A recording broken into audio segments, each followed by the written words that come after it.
La thématique qui nous réunit ce jour, et je cite, « Ressources géoextractives et technologies. Quelle stratégie de mutualisation pour la création de la valeur ajoutée en Afrique de l'Ouest ?» questionne les moyens d'aller vers davantage de coopération. En effet, la mutualisation des ressources, des connaissances, des risques et des pertes s'impose de nos jours comme une démarche rationnelle de promotion de l'efficacité en matière de coopération et d'intégration.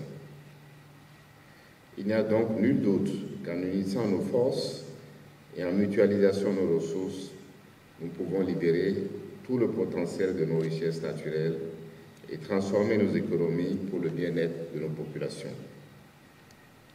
Car après tout, qui ne rêve pas de libérer le potentiel des richesses naturelles pour le bien-être, surtout un jeudi matin? Mesdames et messieurs, notre sous-région regorge de ressources minières et d'hydrocarbures qui ont la capacité de stimuler notre croissance économique et catalyser notre développement. Mais pour ce faire, elles ont besoin d'être exploitées à leur plein potentiel à travers des stratégies novatrices qui promeuvent la création de chaînes de valeur locales et régionales. Une stratégie efficace de développement des mines dans la sous-région doit être bien planifiée et inclure les 4 piliers suivants. Premièrement, une bonne réglementation et une gouvernance appropriée. Deuxièmement, des infrastructures et une bonne logistique. Troisièmement, le développement des compétences et l'innovation. Et enfin, quatrièmement, une bonne responsabilité sociale et environnementale. Ces 4 piliers sont interdépendants et doivent être intégrés de manière holistique dans la stratégie de développement des mines pour assurer un équilibre entre la croissance économique, la responsabilité sociale et environnementale et la durabilité à long terme. Cette démarche comporte des éléments de coût et de financement qui échappent à un seul État, pris isolément. C'est ce sujet que, pour réussir cette ambitieuse entreprise, la coopération et le partenariat sont les seules issues qui se présentent à nous. Il ne s'agit donc ni d'option, ni d'alternative, mais d'obligation. Nous devons agir ensemble.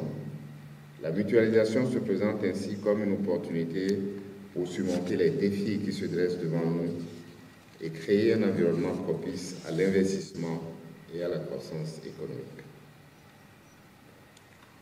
Madame la vice-présidente, messieurs les ministres, mesdames et messieurs, je peux me permettre, et je veux me permettre à cette étape de mon discours, de partager avec vous ma perception de l'intérêt pour nous d'aller vers davantage de mutualisation et de renforcement de notre coopération en matière de ressources géoextractives.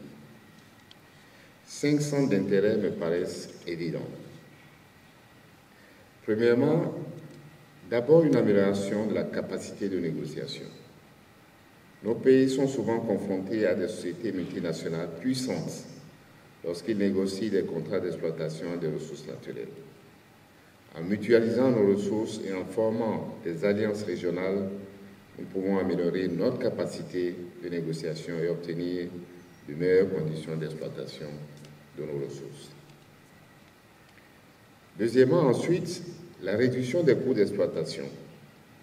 L'exploitation des ressources naturelles, en particulier des ressources minières et des hydrocarbures, nécessite des investissements importants en termes d'infrastructures et d'équipements.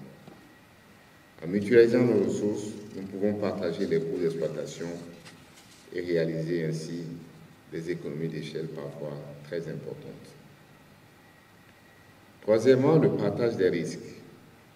L'exploitation des ressources naturelles comporte des risques, notamment en termes de fluctuation des prix des matières premières et de changements dans les politiques gouvernementales.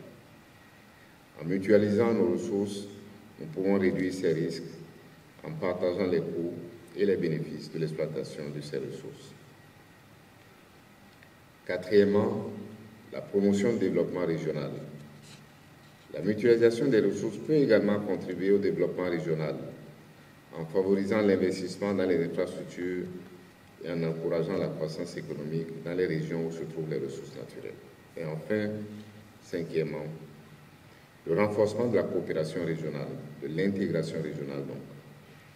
La mutualisation des ressources peut également favoriser cette coopération entre nos pays en encourageant le partage des connaissances et des meilleures pratiques en matière d'exploitation des ressources naturelles. Sur ce chemin d'établissement d'un nouveau paradigme d'exploitation de nos ressources minières et des hydrocarbures, les dispositions doivent être prises pour que la mutualisation des ressources ne se fasse pas au détriment des intérêts nationaux de chaque pays. Il est donc crucial que chaque pays puisse bénéficier de manière équitable des bénéfices de l'exploitation de ces ressources naturelles et que les partenariats régionaux et internationaux soient basés sur des principes de transparence, de bonne gouvernance et de respect des droits humains et environnementaux.